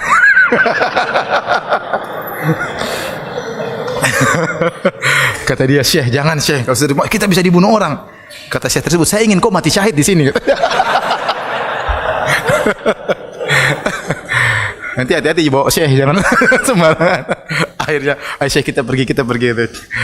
Kata Syekh, waktu kita pergi, saya lihat pendeta tadi lihat ke atas terus, lihat ke patung kayaknya kena syubhat itu pendeta. Oleh karena ikhwan, masalah hidayah benar itu nikmat. Ente lahir dalam kondisi Islam tu nikmat hidayah. Banyak orang tidak ada hidayah. Mensucikan ikan, mensucikan hewan ya macam-macam ya. Kalau sudah masalah akidah itu murni hidayah dari Allah Subhanahu wa taala. Kemudian lihatlah kata Allah Subhanahu wa taala, "Afala yang wa fi anfusikum afala tubsirun." Lihatlah kepada diri kalian, tidakkah kalian lihat bagaimana diri kalian? Allah ciptakan tubuh kita dengan luar biasa hebatnya ya.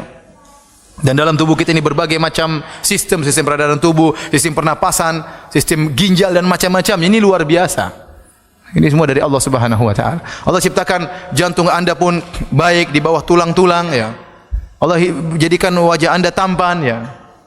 Untuk bayangkan kalau Anda lahir kemudian hidung Anda lubangnya di atas kan susah kasihan. Kalau hujan setengah mati ya.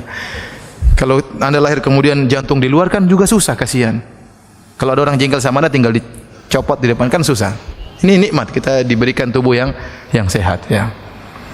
Belum lagi tentang kenikmatan Allah berikan matahari, hujan ya. Allah menyebutkan matahari bagaimana beredar pada porosnya. Seandainya dia mundur sedikit saja kita akan kedinginan, bisa mati kedinginan. Kalau matahari maju sedikit saja dari porosnya kita akan kepanasan. Allah jaga peredarannya. Hujan, Allah kirimkan hujan. Ibnu Qayyim menyebut dalam kitabnya Miftah dari Sa'adah. Hujan Allah kirimkan dengan rintik-rintik. Dari atas sampai bawah satu tetes saja. Mengenai satu tujuan yang tidak pernah meleset.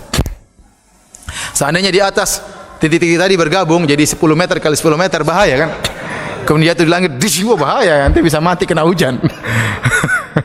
Tapi satu titik, kita lihat kalau di mobil kan kelihatan, kelihatan. Satu titik kena satu posisi. Nikmat yang atur gitu siapa? Allah Subhanahu wa taala. Ya. Lau nasha'u ya la ja'alnahu ujajan. Kata Allah, kalau kalian berkehendak, kami jadikan hujan tersebut hujan yang asin. Afala tashkurun? Kenapa kalian tidak bersyukur? Allah jadikan air hujan air yang tawar. Coba kalau turun air asin, apa manfaatnya?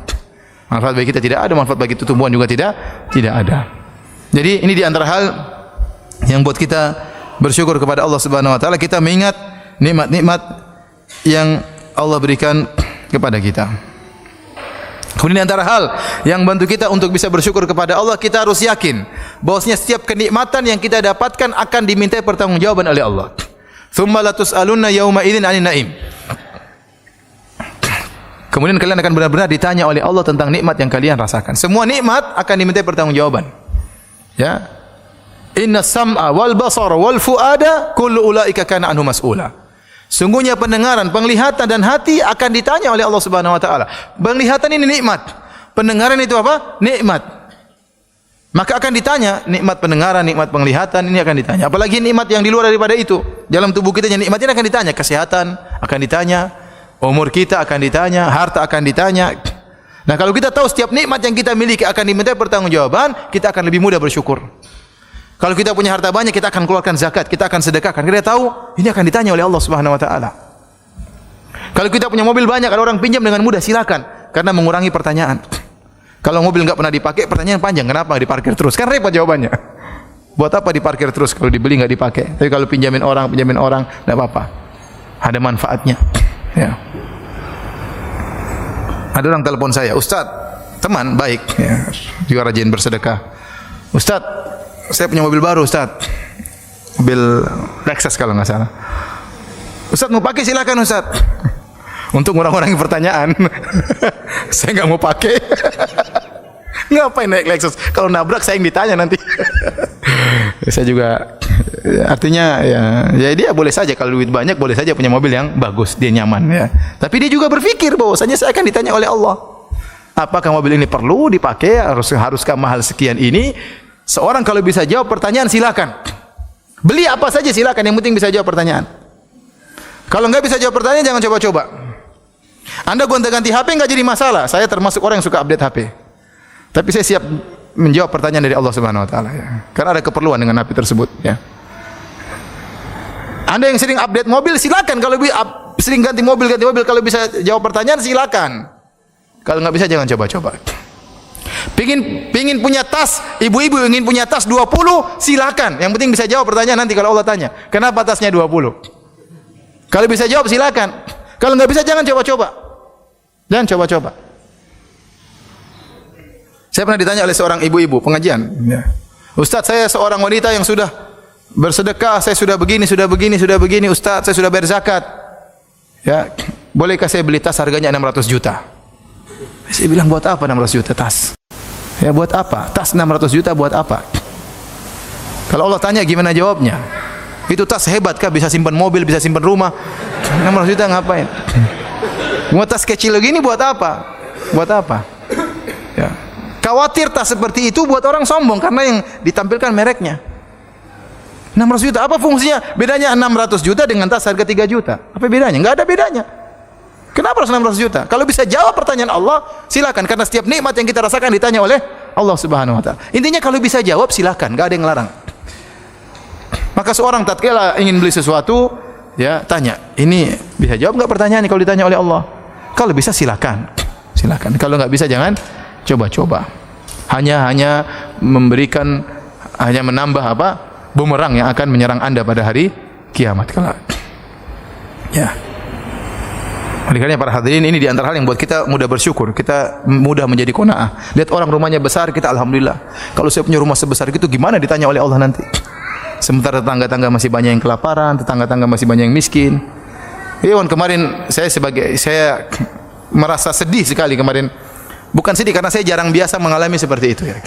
Saya alhamdulillah kalau misi pengajian dijemput kebanyakannya seringnya pakai mobil ya. Pakai mobil dengan berbagai macam modelnya. Saya ustaz tapi naik mobil macam apa saja pernah ya. Mobil butut, mobil mewah, mobil super mewah juga alhamdulillah. Sudah alhamdulillah ya. Satu saat saya ingin mengisi di Bekasi waktu itu. Beberapa minggu yang lalu. Waktu weekend sangat padat waktu itu. Sampai akhirnya tidak terburu padahal saya keluar dari rumah pada asar. Tidak terburu karena long weekend, akhirnya saya bilang sama panitia, sudah saya naik ojek aja. Naik ojek. Karena enggak mungkin, ini sudah lihat di Google masih jauh, enggak terkejar. Akhirnya ada panitia yang turun dari mobil, ngentopin Gojek di tengah jalan. Akhirnya saya naik Gojek.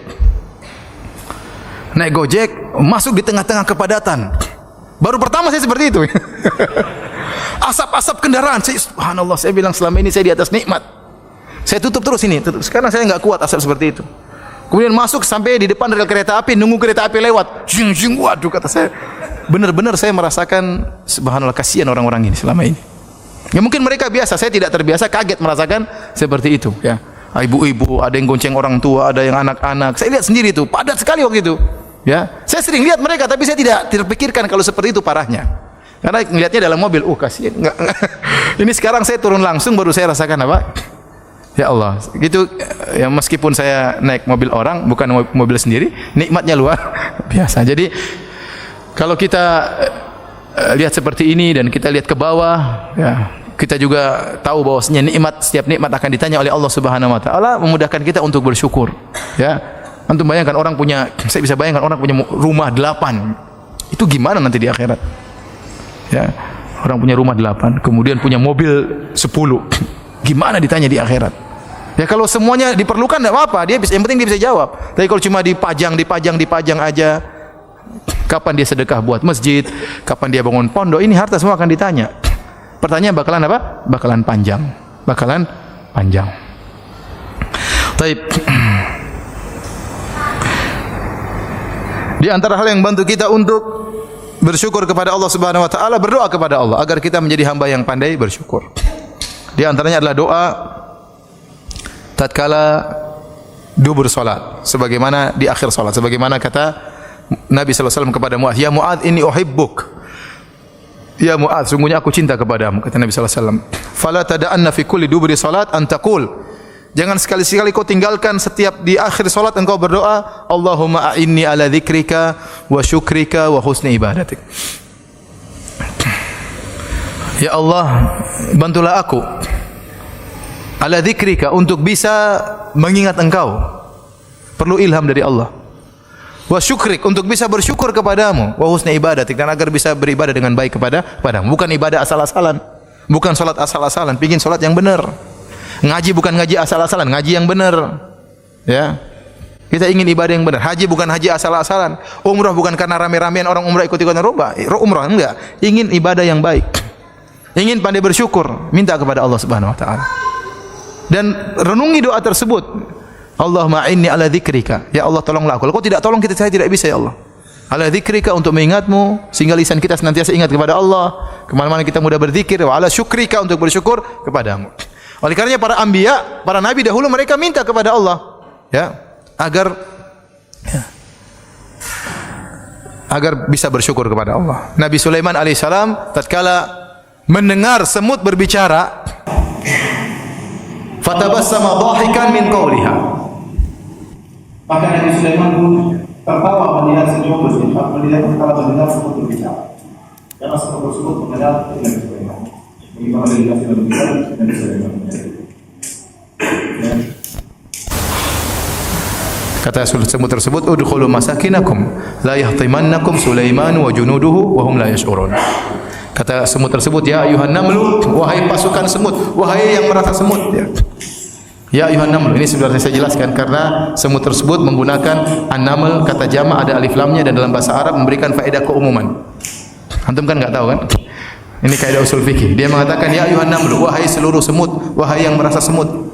Udkhulu masakinakum, masuklah ke rumah-rumah kalian tanpa terkecuali. Kenapa? La yahtamannakum Sulaiman wa junuduhu wa hum la yash'urun. Jangan sampai kalian keinjak oleh Sulaiman dan pasukannya. Subhanallah, semut ngomong begitu, Nabi Sulaiman apa? Dengar dan dia tertawa. Kenapa? Ini karunia luar biasa. Semut jaraknya jauh, paling tidak mungkin 2 meter, 3 meter di bawah Nabi Sulaiman. Dan dia ngomong, didengar oleh Nabi Sulaiman. Kemudian dia ngomong, semut aja jalan di sini, kita enggak. Jalan di kaki kita, ini bau. Ini semua di ujung, dengar Nabi Sulaiman. Kemudian semut ini kata Sulaiman, jadi Nabi. Dia bilang, la yahtimannakum Sulaiman wa junuduhu. Jangan sampai kalian kelindes Sulaiman dan pasukannya. Masalah. Nabi Sulaiman tertawa. Dhahikan min qawliha, dia tertawa dengan perkataan semut tersebut. Kemudian berkata, berdoa, Rabbi auzi'ni an ashkura ni'mataka allati an'amta 'alayya wa 'ala walidayya wa a'mala shalihan tarda. Maka dia berdoa, ya Allah, ilhamkan kepada aku agar aku bisa bersyukur kepadamu. Dan agar minta agar Allah menyiapkan rasa syukur kepada beliau. Apalagi kita, kalau para nabi saja berdoa agar bisa bersyukur kepada Allah, maka yang lupa untuk berdoa kepada Allah agar bisa diberi sifat pandai bersyukur kepada Allah Subhanahu wa taala. Tapi hadirin Allah Subhanahu wa taala, terakhir kita bahas tentang hal yang bertentangan dengan syukur, hal yang menunjukkan kita tidak bersyukur. Di antara hal yang menunjukkan kita tidak bersyukur, yang pertama penyakit ujub. Penyakit ujub adalah ya bangga dengan diri sendiri, lupa dengan al-mun'im al-haqiqi, siapa pemberi nikmat yang sungguhnya. Ya. Sehingga dia merasa keberhasilan karena dirinya. Sebagaimana perkataan Firaun, sebagaimana perkataan Qarun, tatkala dia memiliki harta yang banyak, dia mengatakan innama utituhu ala ilmin indi. Sungguhnya saya dapat rezeki yang banyak ini, saya dapat harta yang banyak ini ala ilmin indi, karena saya punya ilmu tentang masalah mencari harta. Jadi ini hati-hati. Ya. Makanya orang sebagian ulama mengatakan orang ujub itu orang yang berbuat syirik kepada Allah karena dia merasa dia ikut serta bersama Allah dalam keberhasilannya. Padahal keberhasilan dia semurni dari siapa? Dari Allah. Ya, betapa banyak orang yang berusaha tidak berhasil. Terkadang terungkap dari sebagian orang, karena saya banyak pengalaman akhirnya saya berhasil. Ya, karena saya banyak pengalaman. Karena saya cerdas makanya saya berhasil. Kita bilang tidak demikian. Kecerdasan tidak berbanding lurus dengan kekayaan. Betapa banyak orang yang cerdas, betapa banyak orang sampai kepalanya botak karena saking cerdasnya. Profesor-profesor duit enggak punya. Neliti sana neliti sini, tanya tentang macam-macam masalah kimia, masalah matematika canggih, ya, tapi duit enggak ada. Maka kecerdasan tidak berbanding dengan apa? Kekayaan. Ada orang tidak kaya, tidak cerdas, biasa-biasa saja, jualan bebek goreng kaya raya. Tidak perlu ilmu yang canggih-canggih, ya. Mungkin SD juga tidak lulus, ya, tapi luar biasa Allah beli kekayaan. Betapa banyak orang menang teori, dan ini saya pernah diceritakan sama seorang teman pengusaha restoran. Dia bilang, Ustaz, ada orang mengolah perusahaan restoran orang lain berhasil. Dia ngolah restoran orang lain berhasil. Kemudian dia ingin buka perusahaan sendiri. Maka dia teliti dengan berbagai macam keahliannya, posisi tempat yang bagus, kebersihannya harus seperti ini, syarat-syarat seperti ini, dia buka rugi. Kenapa? Rezeki dari Allah. Ternyata belum tentu restoran sangat canggih, sangat bersih orang mau datang, belum tentu. Terkadang restoran agak kotor-kotor dikit orang mau datang. Begitu sudah semakin canggih, aduh kayaknya mahal, orang mundur dari jauh. Ya, ada restoran di pinggir jalan, pindah tempat saja kadang nggak laku.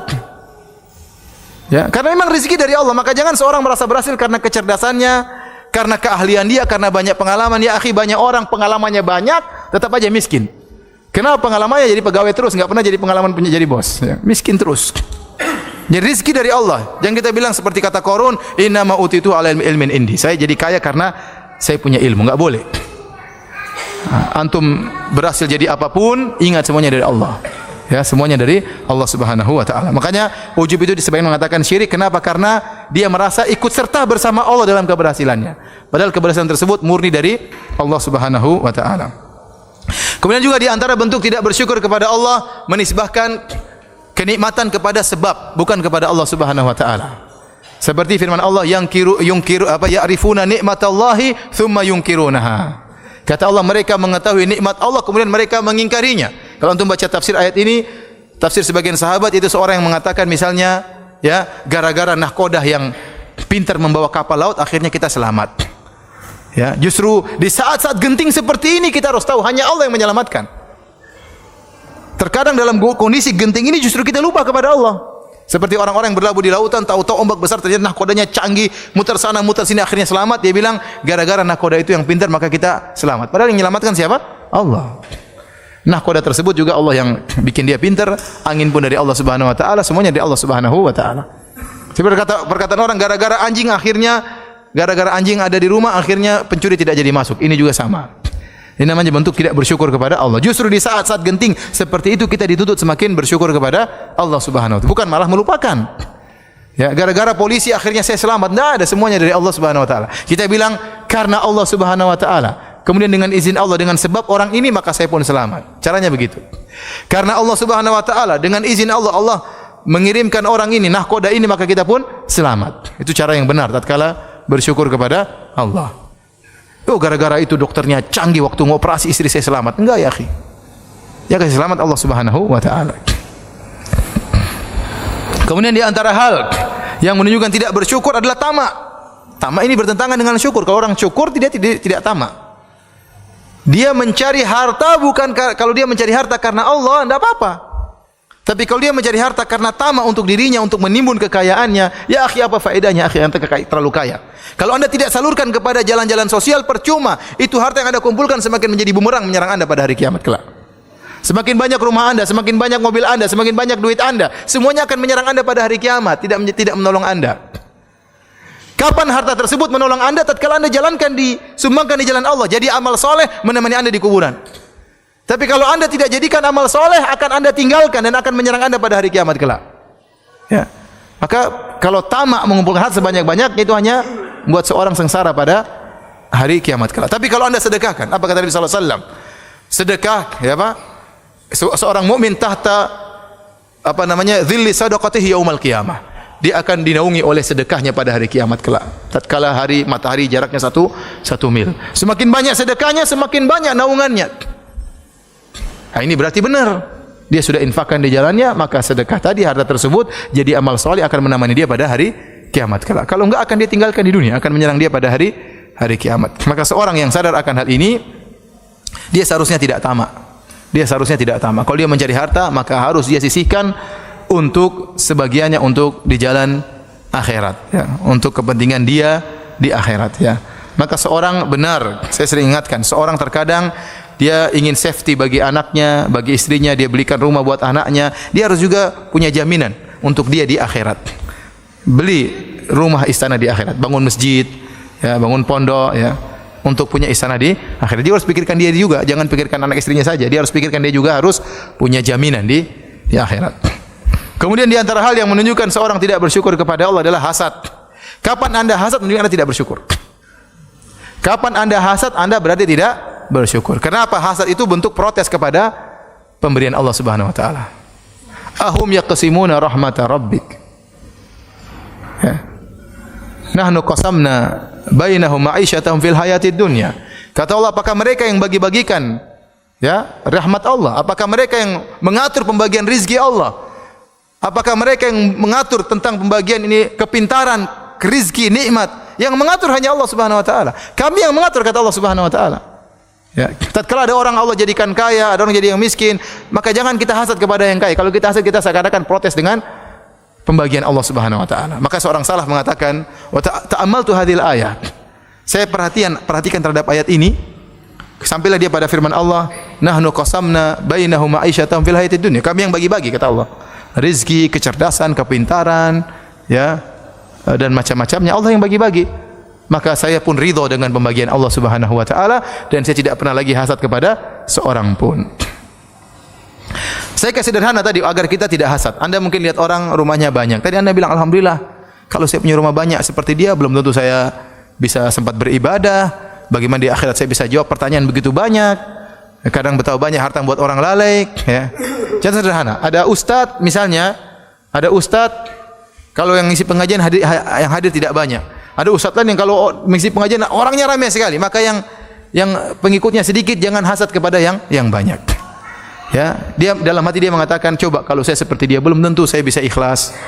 Ya, mungkin saya ria, ya. Mungkin saya terfitnah dengan dunia, ya, macam-macam. Jadi dia berpikir seperti itu, dia tahu saya begini, ini yang terbaik di sisi Allah Subhanahu wa taala. Betapa banyak orang yang terkenal di dunia tapi tidak terkenal di langit. Dan betapa banyak orang-orang tidak tahu di dunia tapi terkenal di mana? Di antara malaikat di langit, ya. Oleh karena seorang tatkala berpikir seperti ini, insyaallah akan tidak ada hasad dari dirinya dan dia berusaha melawan. Hasad itu pasti melewati hati kita.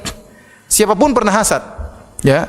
Kata Ibnu Taimiyah rahimahullahu taala, ya la yakhlu jasadun min hasadin. Tidak ada jasad yang selamat daripada hasad. Walakin al-karim yukhfi, tapi orang yang mulia menyembunyikan hasadnya. Wal laim yubdi, adapun orang yang buruk akan menampakkannya. Nah, kalau tertimpa hasad dalam diri antum, segera lawan. Yang dilarang oleh Allah kalau bercokol hasad tersebut. Adapun numpang lewat itu tidak ada yang selamat. Numpang lewat biarin aja. Dibuang, dilawan. Tapi kalau bercokol terus, ditanam hasad kemudian bikin jengkel dan macam-macam, ini yang haram. Maka saya ingatkan, kalau Anda hasad berarti Anda tidak bersyukur kepada Allah Subhanahu wa taala.